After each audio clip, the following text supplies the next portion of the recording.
Colts in the first preseason game against the Ravens. Daniel Jones, the former Giants quarterback, will take over in the second half. Damien, I'll start with you. Who has more at stake in this preseason opener? Is it Anthony Richardson or Shedeur Sanders? Yeah, I mean, for me, it's Anthony Richardson. He's embroiled in a true QB battle with Daniel Jones. And the one thing that we know about Anthony Richardson, he's uber talented, but he's a guy that hasn't been available. He completes 50% of his passes. That's not going to cut it if you're the Indianapolis Colts. He has to play better. He has to play better. The difference between this situation and Shedeur, I think most people in Cleveland believe that Joe Flacco is going to be the Week 1 starter. Okay, Shedeur Sanders is presented a huge opportunity to plant a seed in Kevin Stefanski's head that maybe I can be that guy at some point down the road. Mm-hmm. But Anthony Richardson is fighting for his life right now as a starting quarterback in the National Football League. Because think about this, Molly. They are paying the Indianapolis Colts, they are paying Daniel Jones more money than the Pittsburgh Steelers are paying Aaron Rodgers. I always say follow the money. The money will tell you what people think about a certain situation. They are paying Daniel Jones like, this guy could legitimately be our starting quarterback. So to me, it's Anthony Richardson. The money tells you that Daniel Jones is going to be their starter. To me, I think Anthony Richardson and that ship has sailed. 47.7 completion percentage. It's a small sample size, but he got off to such a horrible start. The leadership factor, the work ethic, all the stuff that's been reported out of Indianapolis, on top of the fact that they went out and got a quarterback they think can run the offense better. I think it's over for Anthony Richardson and Indy. I think their best chance to win is with Daniel Jones, which is why, for me, it's Shedeur. Because you have 6 quarterbacks under contract right now in Cleveland. They're not going to keep 6 quarterbacks on the roster all year long, and you don't have the pressure to go out and win this starting job. All you have to do, you ask for an opportunity. This team passed on you again and again and again in the draft till they got him in the 5th round.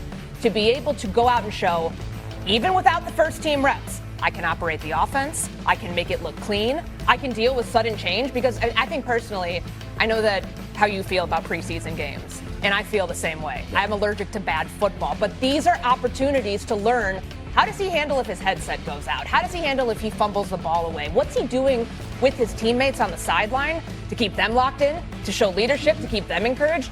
Those are things that this coaching staff has to see to know the answer to our 25-year quarterback conundrum is in the building, without the pressure of him trying to go win that job Week 1, because I think Joe Flacco certainly is the best option that they have, and he's going to get a lot of snaps. Tyler Huntley's backing him up. There's 2 other quarterbacks that are injured right now between Dylan Gabriel and Kenny Pickett. This is the opportunity he's been clamoring for a really long time. So for him to finally take advantage of that, I think will go a very long way, not just in terms of the depth chart, but for him long-term in the eyes of the franchise. Well, I get where you're coming from. Both answers are legit. In the case of Anthony Richardson, my condolences to you, brother. We're on live national television having a conversation about Daniel Jones starting ahead of you. I mean, that's just the ultimate indictment. I mean, it just is. I mean, the fact that you're a high draft pick, you're a top 5 pick, and you end up in a situation in your 3rd year or so in the league, and we're looking at you and we're saying Daniel Jones. That's just bad. It's just bad. That's number one. So we get that out the way. But I'm going to answer this question by saying Shedeur Sanders. And I'm going to tell you why. I think he's being set up to fail. That's right. I'm going to say it. Okay. Here we are on national television, right? There's been 11 practices, if I remember correctly. He's been he's been playing against the 3rd unit. He's 4th on the depth chart. And then suddenly you throw him into the start lineup, and he hasn't had any reps with the first team at all. Think about that. So you're just gonna throw him to the wolves like that, huh? I mean, you know, if he had first team snaps in practice, I don't say that. But he doesn't. And then all of a sudden, he's starting tomorrow night.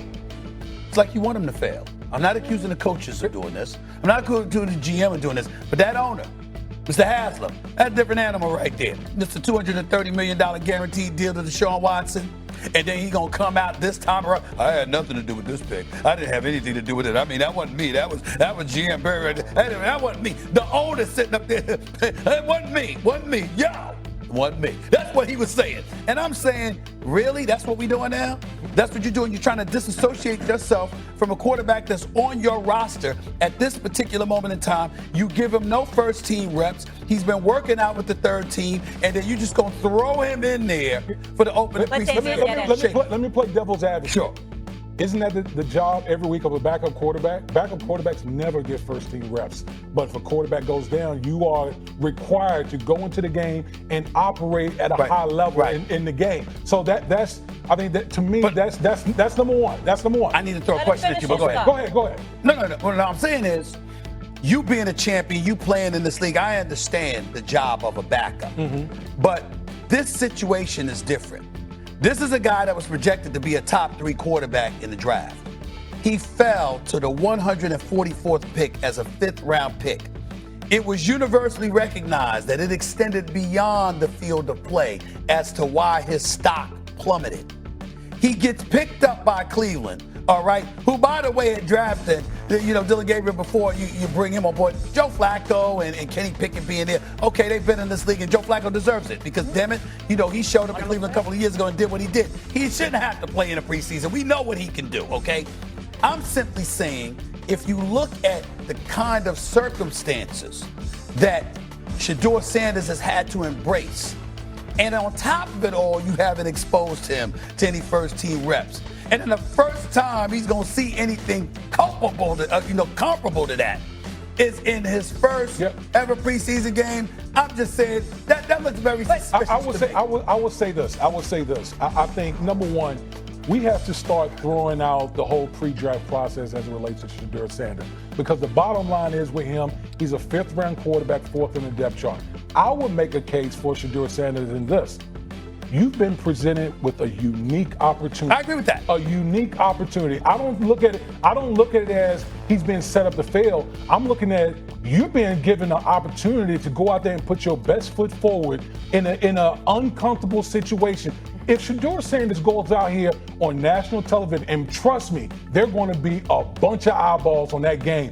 If Shedeur Sanders goes out here and ball, do you know what that's going to do for him? That's going to do wonders for him. It's going to do wonders. I'll let you go, Courtney. Just to be clear, I am in no way saying that Shedeur Sanders should have any attitude different than what you articulated. He needs to think exactly how you said. I'm talking.